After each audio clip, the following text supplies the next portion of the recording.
এই অংশটুকু যুবক যুবতীরা খুব ভালো করে শুনেন। দিনী বোন যাদের বয়স হায়েজ হয়ে গেছে, যাদের হায়েজ হয়েছে, এখান থেকে শুরু করে সবাই যারা বালেগ হয়েছে আমরা ছেলেরা, সবাই ভালো করে কথাটা শুনেন। বাংলাদেশে পিছন থেকে একটা নতুন সমস্যা রাইজ করতেছে। সমস্যাটা হচ্ছে এমনিতেই আমাদের ছেলে মেয়েদের মধ্যে হারাম সম্পর্ক ছিল।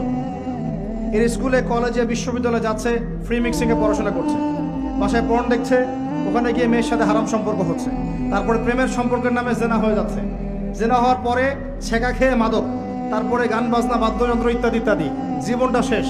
এদিকে ওই ব্যভিচারী মেয়েরা কারো কারো ঘরে যাচ্ছে, দাঁড়ান আমাকে বলতে দেন, ব্যভিচারী মেয়েরা কারো কারো ঘরে যাচ্ছে, ওদেরকে নিয়ে আপনারা আবার সংসার করতেছি। এই হচ্ছে না সিচুয়েশন। একজনের 5টা গার্লফ্রেন্ড, একজনের 4টা গার্লফ্রেন্ড, আরেকজনের 3টা বয়ফ্রেন্ড, 4টা বয়ফ্রেন্ড, এই ধাপগুলো পার হয়ে হয়ে এরা সংসারের জীবনে আসতেছে যখন বয়স হয়ে যাচ্ছে 25-30। সমস্যা কিন্তু এটা ম্যাক্সিমাম সবার ক্ষেত্রে হচ্ছে বলবো না, অনেক একটা বড় অংশ এই সমস্যা ফেস করতেছে। এর মধ্যে এই ফ্রি মিক্সিং এর মধ্যে শুরু হয়েছে নতুন একটা জিনিস, যে ভালোবাসার আবার লিঙ্গ কি, ভালোবাসার আবার এখানেই শুরু হয়েছে ছেলে ছেলে জেনা করা এবং মেয়ে মেয়ে জেনা করা। ছেলে ছেলে জেনা করা আর কি বললাম বলেন, মেয়ে মেয়ে জেনা করা, নাউজুবিল্লাহ। এটা কমে লুত, এর শাস্তি আসবে যদি আমরা তওবা করে ফিরে না আসি। এর উপরে এখন শুরু হয়েছে ভালোবাসার আবার ধর্ম কি, ভালোবাসার আবার, আমার সাথে বলেন কি বললাম, ভালোবাসার আবার, এদিকে মনোযোগ দেন, ভালোবাসার আবার কি, ভালোবাসার আবার কি, এই কথাটা এই স্লোগানটা দিয়ে কি করা হচ্ছে আপনারা শুনেন। অমুসলিম ছেলে মুসলিম মেয়ের সাথে প্রেম করতেছে, অমুসলিম ছেলে মুসলিম মেয়ের সাথে প্রেম করতেছে, বলতেছে ভালোবাসার আবার ধর্ম কি, তুমি আমি একে অপরকে মহব্বত করি, ভালোবাসি, এর মধ্যে ধর্ম আসবে কেন? বলছে তুমি আমার ধর্মে দীক্ষিত হয়ে যাও অথবা আমি তোমার ধর্ম কবুল করে মুসলমান হয়ে যাব।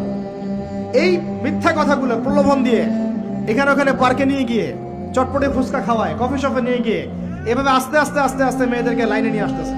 আনার পরে শোনেন, কথা আগে শুনেন, বুঝেন। আপনি ঠিক বললেও ঠিক, এটা না বললেও ঠিক, চলতেছে এটাই সমাজ।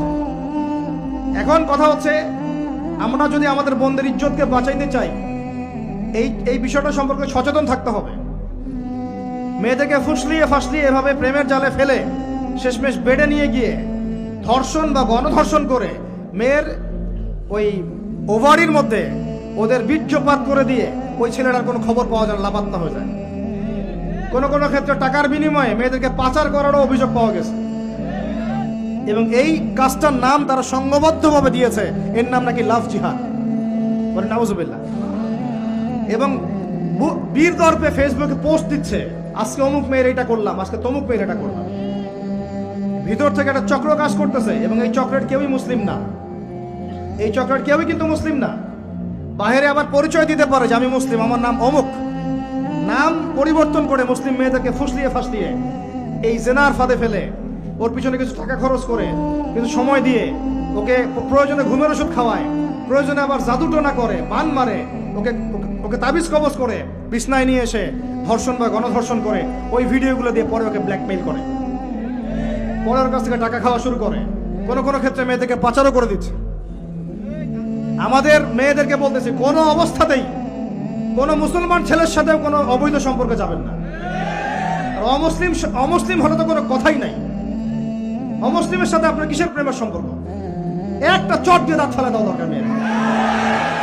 অমুসলিম ছেলের সাথে তোমার কিসের প্রেমের সম্পর্ক? পরে যখন এই ছেলেগুলো তোমাকে নিয়ে রেপ করে রাখবে, তখন তোমার আক্কেল হবে? তখন তোমাদের হুঁশ ফিরবে?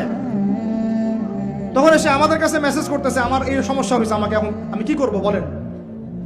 আমাদের ওয়াইফদের কাছে মেসেজ করে, এরকম এরকম হয়েছে আমার সাথে, আমরা কি করব বলেন। তো তোমাকে কে যাইতে বলছো এই ছেলের কাছে? তুমি তোমার ইজ্জত ওখানে, তুমি তোমার পায়জামা কিভাবে খুললা সেখানে, আর কিভাবে বলবো বলেন? তুমি একজন মুসলিম ঘরের মেয়ে, তোমার ইজ্জতের দাম নাই, তোমার সম্মানের দাম নাই, তোমার ইজ্জত আবরুর দাম নাই। তুমি কেমন করে নগ্ন হয়ে বাইরে ঘুরতে পারো? তুমি কেমন করে একটা অমুসলিম ছেলের সাথে প্রেমের সম্পর্ক করতে পারো? কিভাবে তুমি একটা অমুসলিম ছেলের সাথে বেড়ে যেতে পারো? তার সামনে তোমার পায়জামা কেমন করে খুলতে পারো তুমি? আমার ল্যাঙ্গুয়েজ আপনি রাগ করেন না, আমি খুবই ফেড আপ এদের উপরে। একটা মেয়ে একটা মুসলিম ছেলের কাছেই তো যাইতে পারবে না অবৈধভাবে। যাইতে হইলে তোমার শর্ত তিনটা: বিয়ে করতে হবে, বালেগ হইতে হবে, সাক্ষী থাকতে হবে, মোহর দিতে হবে, তারপর যাইতে পারবো তুমি। মুসলিম তো মুসলিম করতে করতে এখন অমুসলিমদের সাথে প্রেম করা শুরু করছো।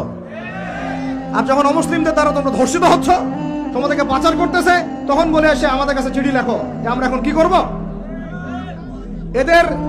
এদের কি ভাইয়া নাই? বাসায় কি বাবা নাই? বাসায় ভাই নাই? এই চক্র থেকে সাবধান থাকেন। আর আমাদের সমাজে যারা দায়িত্বশীল, রাষ্ট্রের যারা দায়িত্বশীল, যারা উপরের লেভেলে আছেন, এই বিষয়গুলোর উপর কঠিন দৃষ্টি দেওয়ার জন্য আমি রিকোয়েস্ট করব। আমরা কিন্তু কোনো ধর্মের মানুষের সাথে কোনো দ্বন্দ্ব চাই না। চাই আমরা যে 50-60 বছর থেকে একসাথে বসবাস করতেছি, আমরা কি কোনোদিন কারোর সাথে মারামারি করছি? কোনোদিন দেখছেন যে খ্রিস্টান মুসলিম মারামারি হচ্ছে?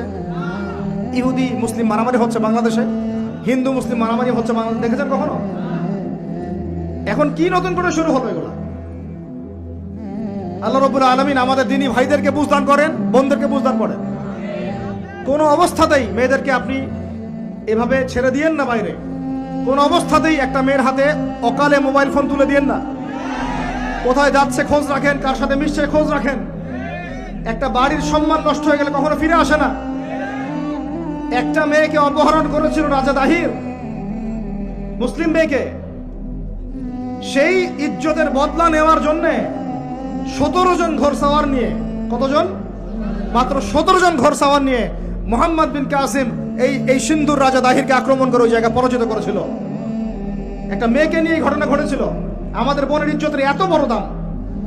একজন নারী, শোনেন, একজন নারী বনু কাইনুকার বাজারে গিয়েছিলেন তার প্রয়োজনে। ইহুদি তার শ্লীলতাহানি করেছে, তার সতর খুলে দিয়েছিল একজন ইহুদি। এটা দেখে একজন মুসলিম ভাই সেখানে থাকতে না পারে ওই ইহুদির গর্দান নামিয়ে দেয়। এই ইস্যুকে কেন্দ্র করে ইহুদিরা মিলে ওই ভাইকে শহীদ করে। তখন ওই বাজারে ওই ভাই ছাড়া আর কেউ ছিল না, একজনই ভাই ছিল। এরপরে এই মামলা আসলো নবীর দরবারে সাল্লাল্লাহু আলাইহি ওয়াসাল্লাম। এটা মদিনার ঘটনা। নবী সাল্লাল্লাহু আলাইহি ওয়াসাল্লাম ওই সাহাবীকে তো দোষারোপ করেন নাই, বরং নিজে বর্ম পরে অন্য সাহাবীদেরকে বলেছেন তোমরা বের হও, আমরা বনু কাইনুকা আক্রমণ করবো, ওকে এখান থেকে বের করে দেব। একজন দিনী বোনের ইজ্জতের বদলা নেওয়ার জন্য পুরো বনু কাইনুকার ইহুদিদের সাথে যুদ্ধ হয়েছে। আর আমাদের বোনরা স্বেচ্ছায় ইজ্জত বিলি দিচ্ছ। তোমরা হচ্ছে মাটির তলে চলে যাও। তোমাদের বেঁচে থাকাচ্ছে মাটির তলে চলে যাও। তোমরা নিজেরা স্বেচ্ছায় ইজ্জতের বিসর্জন দিচ্ছ।